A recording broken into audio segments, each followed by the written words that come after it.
Hai teman-teman semua, selamat pagi, siang, ataupun malam dimanapun kalian berada untuk menonton video kami. Perkenalkan, kami dari kelompok 2 yang beranggotakan saya sendiri Dava Pramana Putra, yang kedua ada Rivaldi Stefanus Rusli, dan ketiga ada Fairi Giri Habibillah. Untuk studi kasus yang kami jelaskan adalah terkait dengan topik yang kedua, yaitu keberagaman dalam organisasi. Nah, apa sih itu keragaman organisasi? Nah, keragaman organisasi adalah suatu kondisi nih yang dimana organisasi itu terjadi perbedaan. Bisa terjadi perbedaan suku bangsa, ras, agama, budaya, dan gender. Nah, teman-teman, dari kasus ini nih, terjadi pada keberagaman gender, yang dimana si tokoh dalam cerita itu atau si Ryan merasa tidak yakin dengan statusnya gender yaitu sebagai gay. Apakah dia bisa menjadi top manager di dalam perusahaannya dengan statusnya tersebut? Dan dari kasus tersebut, temannya si Rian ini memberikan beberapa hal yang harus diketahui oleh Rian apabila ingin menjadi top manager dengan kondisi dia yang gay.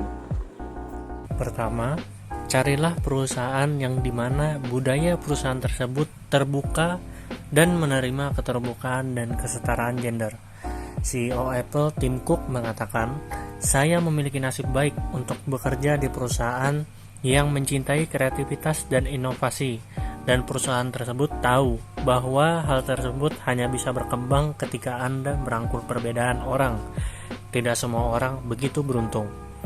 Beberapa perusahaan di wilayah barat seperti Amerika dan Eropa mungkin akan menerima perbedaan gender seperti gay, tetapi tidak dengan negara yang anti-LGBT seperti di Asia Tenggara dan Timur Tengah. Nah, yang kedua, pertimbangkanlah keputusan Anda. Apakah ketika Anda terbuka mengenai gender Anda, orang-orang di tempat kerja Anda atau organisasi Anda akan menerima Anda begitu saja?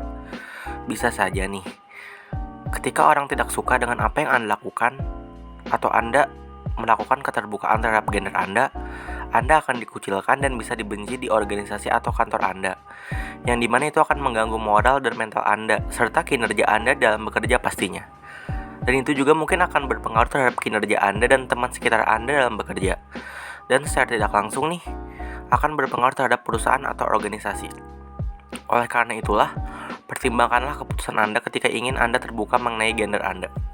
Ketiga, pertimbangkan masa depan Anda apabila menjadi manajemen puncak. Pemimpin tingkat perusahaan biasanya didesak untuk terbuka dengan teman sebaya dan para karyawan. Menurut Ernst dan yang Global Wakil Ketua Beth Brook berkata bahwa waktu dia tertutup soal kondisinya. Tekanan untuk menjadi normal dan biasa menambah stres jika Anda menjaga status Anda itu menjadi rahasia, dan itu akan berpengaruh terhadap kerja Anda apabila Anda adalah seorang top manager.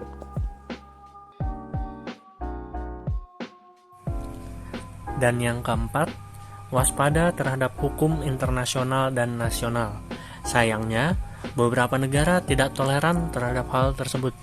Anda perlu belajar hukum untuk memastikan apakah Anda akan aman dari dampak ketika Anda mengungkapkan status Anda sendiri.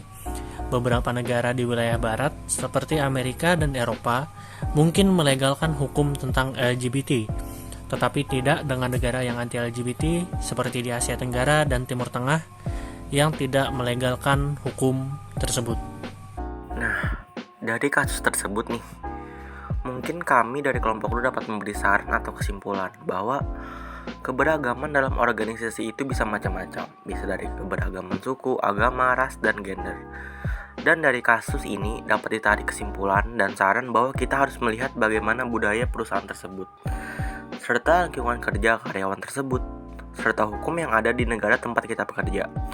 Apakah keberagaman yang kita miliki atau keberagaman yang dimiliki oleh si Ryan yang dia memiliki gender yang berbeda atau bisa kita bilang gay akan berdampak terhadap diri dia sendiri atau perusahaan itu sendiri. Jadi kita harus perhatikan bagaimana budaya perusahaan tersebut, lingkungan kerjanya, serta hukum yang ada di negara tempat dia bekerja atau kita bekerja.